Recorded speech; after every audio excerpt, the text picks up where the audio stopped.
I got a question for you. When's the last time you actually went for a decent bike ride? If your answer is a few years ago, then maybe this is the spot to get you back on the bike. So I'm about to do the Alps to ocean ride here in New Zealand. And as the name suggests, you go from the mountains all the way to the sea. So you pretty much roll the whole way.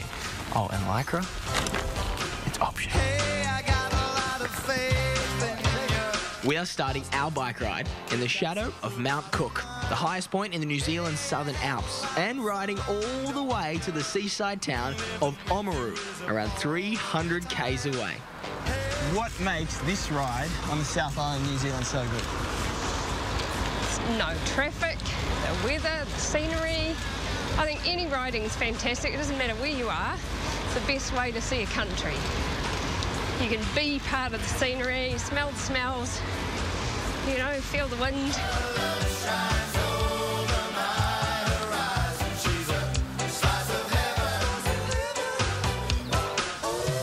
We're on what's called an assisted ride, which means you've got a support crew alongside you the whole time if you ever need anything. It makes you feel like you're in the Tour de France. Water! What's time? 24! Let's go! The bus that travels with you carries all those pesky things like food, clothing, and even a few extra seats if you get tired, giving you the freedom to enjoy the scenery like spectacular Lake Pukaki.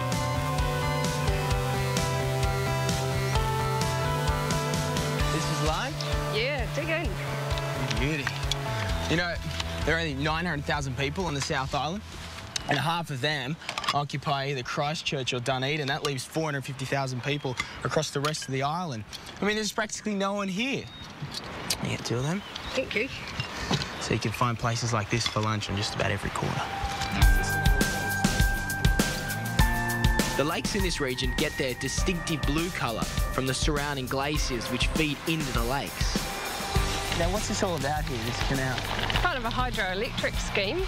It links 7 lakes together, and it was built in the 60s and provides power to 50% of New Zealand, pretty much. Unbelievable. It's just so straight and blue, isn't it? Yeah. It's just stunning. The great thing about this ride is it takes in so much terrain, from mountains to canals to dams and even some of the stranger Kiwi sights.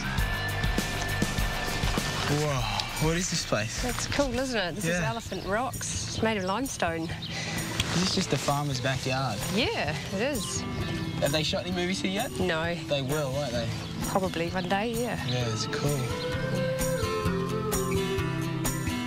We finally cruise into Oamaru, our final stop on the Alps to Ocean ride. And just like the rest of New Zealand, they do things a little differently here. It is even possible to swap your more modern bike for something a little more traditional. Huh. Hey, mate.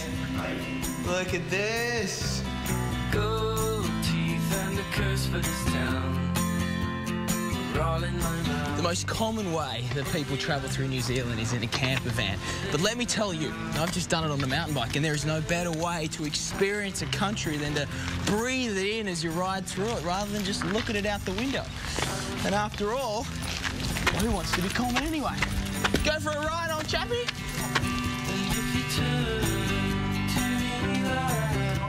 For your own Alps to Ocean cycle tour, Air New Zealand has return flights to Christchurch starting at $189 from Sydney and Melbourne, $190 from Brisbane, $296 from Adelaide, and $548 from Perth.